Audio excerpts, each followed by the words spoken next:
Jackson Pollock, Helen Frankenthaler, Willem de Kooning. Less familiar, but no less memorable, the works of another abstract expressionist whose identity and paintings were almost lost to history. Serena Altschul tells us why. If you swap these and then swap these, then you pull the yellows together. Here's a family puzzle. I mean, I think that works really beautifully with a diamond. How do you showcase your grandfather's career Push it in a little bit. in honor of his passing 2 years ago? That's great. I like it.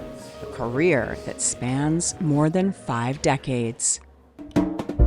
One series Joop Sanders left behind, called Variables, This takes advantage of the height of this. Yeah, but It does. has multiple ways to hang. But we're not attempting to hang that. we don't have the room for that.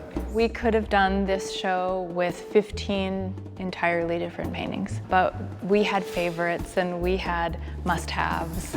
For co-curator and granddaughter Isca Greenfield-Sanders, this retrospective is a chance for the world to brush up on Joop Sanders, the last abstract expressionist. The exhibit is on display at Manhattan's Milton Resnick and Pat Pasloff Foundation until July 19th.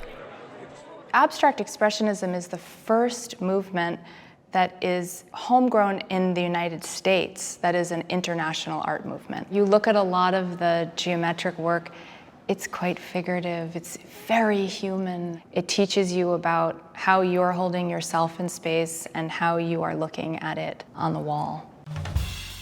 Sanders emigrated from Amsterdam to the U.S. at 17. He was among the youngest to take part in the landmark 9th Street show in 1951, sharing the same billing with more familiar names like Willem and Elaine de Kooning, who would become lifelong friends. Elaine and Joop even posed for each other back when they couldn't afford models. He was always in there and always making great work. I think often about what it must have been like keeping up with these guys who had been painting for quite a while already and holding his own. But during that scene's formative years in the mid to late 50s, Sanders and his new family left for his native Holland, exhibiting all over Europe before coming back to New York.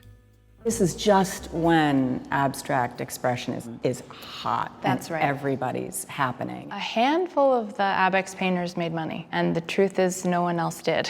He's still living his life as a human being, and he has a young family, and his parents want to know their grandchildren, and his family was very important to him. And important for Isca Greenfield-Sanders, who learned how to paint from Grandpa Joop at 8 years old. The exhibit is part of a grieving process to honor the artist who died in 2023. Can you imagine not having this in your life? No. I always think of it as the red painting, but there are so many other colors. As a painter, I see some of his moves. There's so much movement, and it's a dance. Beautiful.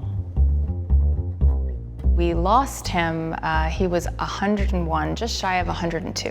I was born on his 57th birthday, and he and I shared a birthday for the next 44 years. His loss from the family has been lifted by being able to bring to light all of his paintings and share them with other people. It's almost a reintroduction for the world. I can't wait.